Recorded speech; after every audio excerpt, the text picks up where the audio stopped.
So you guys read it right. Yuta really killed Yuji Itadori. And the reason Yuta killed Yuji is because when Yuji turned into Sukuna, he destroyed an entire area. Nothing was left there. But before I start the breakdown, hi, I'm Vishal, and today I'll be explaining Chapter 142. In this chapter, Yuta has completely lost his mind and is determined to kill Yuji.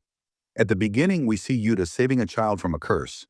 After saving the child, Yuta goes to meet the higher-ups, and they order him to kill Itadori. The higher-ups saw this as the perfect chance to finally get rid of Yuji since Gojo was sealed, and they've been trying to kill Yuji since Season 1. But the higher-ups don't fully trust Yuta because he is Gojo's student. To prove his loyalty, Yuta offers them a binding contract. And for those who don't know, a binding contract means if either side breaks it, there will be punishment. Then the scene shifts to the Zenin mansion. After the death of the clan leader, the next successor is to be decided. At first, everyone assumes Naoya will become the next leader. But after reading the will, it is revealed that due to Gojo being sealed, Megumi Fushiguro has been chosen as the next heir. Hearing this, Naoya is completely shocked. Furious, Naoya asks his servant where Megumi is, and the servant tells him Megumi is searching for Sukuna's vessel, Yuji. Naoya decides he will kill both Yuji and Megumi so he can become clan leader himself. The scene then shifts to Yuji and Choso. Both are wondering what they should do next. Choso tells Yuji not to worry about him and to just go to Jujutsu High where he will be safe, since Choso still needs to collect the remains of his brothers. But Yuji refuses. Yuji says it doesn't matter to him whether he lives or dies. The problem is, Sukuna is planning something with Megumi. Yuji admits he let Sukuna take control once, and because of that, many innocent people were killed. He doesn't trust himself anymore, and he believes staying with his friends will only put them in danger. Yuji even asks Choso if he has any resentment toward him for killing his brothers. Choso, sad but understanding, says it's fine. That was a misunderstanding, and if his brothers were alive, they would say the same. That's what it means to be brothers, Choso tells him. Later, the scene shows Yuji and Choso fighting multiple curses. Yuji is killing them one after another, and Choso is impressed. He notices Yuji's combat skills have improved a lot. Even though Yuji was already strong when they fought earlier, now his skills have become even sharper. His control over cursed energy has also improved significantly, even though Yuji hasn't fully recovered yet. Choso praises Yuji and says, "You're as impressive as ever, brother." Yuji is surprised and asks, "You're calling me brother again?" Choso replies, "Of course. You are my brother. You should get used to it." Then Choso mentions their father, revealing that Yuji also shares the same lineage. For those who don't know, Yuji's mother had a scar on her forehead, similar to Kenjaku. That's why Choso calls Yuji his brother. Before Yuji can respond, Naoya suddenly arrives. Remember, Naoya was searching for Megumi, but now he finds Yuji instead. He's surprised at how easy it was to track him down. Naoya tells Yuji he shouldn't be running away. Yuji is confused and asks why. Naoya replies that since Gojo is sealed, everyone is ready to kill him. Yuji then asks what business Naoya has with Megumi. Naoya says coldly that maybe he'll just kill Megumi too, but first he needs something from him. Hearing this, Yuji becomes serious. Suddenly, Naoya appears right between Yuji and Choso, shocking them both. Before either can react, Naoya attacks. Choso blocks it, but Yuji takes damage. Yuji and Choso counterattack, but Naoya is far too fast. Naoya explains that his technique allows him to divide movement into frames, like animation panels, giving him incredible speed. Yuji and Choso are shocked at his ability, and Naoya declares himself the winner before the fight even heats up. But just as Naoya is about to finish them off, all three suddenly feel an insane pressure, an aura that feels just like Gojo's. And yes, it's Yuta Okkotsu. Yuji is shocked, wondering who this person is. From Yuta's behavior, Choso quickly understands. Yuta is here to kill Yuji. Before Naoya can misunderstand, Yuta raises his hand and says, "I'm not on their side either. I've come here to kill Yuji as well." Naoya calls Yuta by name, and Yuji realizes this is the same second-year student Megumi mentioned, the special grade sorcerer just like Gojo. Choso whispers to Yuji to run away as fast as he can, saying, "I'll handle this speedster. You can't fight Yuta. You'll just die. So run." From here, the story splits into two intense battles: Choso versus Naoya and Yuji versus Yuta.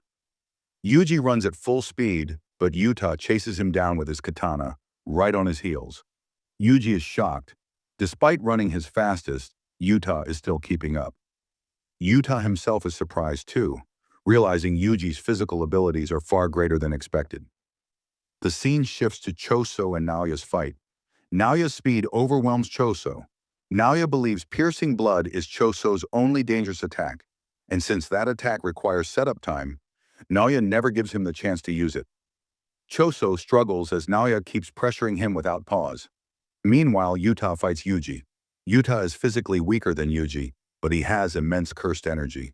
With his cursed energy, he can reinforce both his body and his weapons, making every attack deadly. Yuji observes Yuta closely.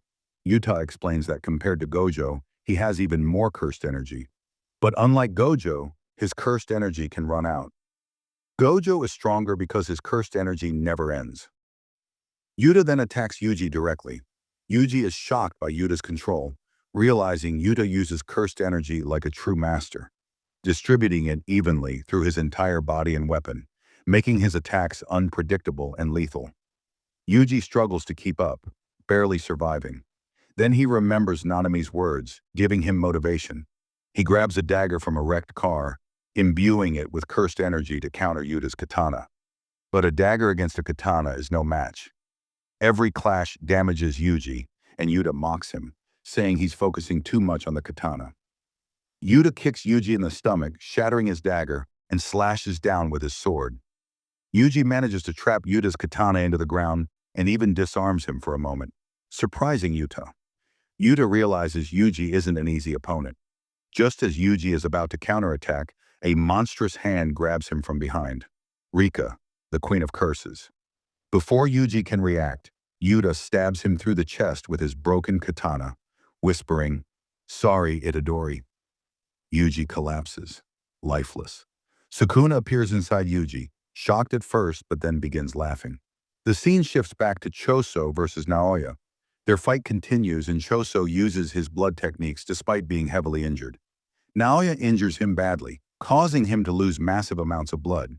Yet Choso still controls his blood and continues fighting, shocking Naoya, who can't believe anyone can keep fighting after losing so much.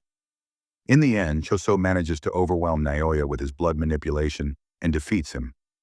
But just then, Yuta appears, dragging Yuji's lifeless body.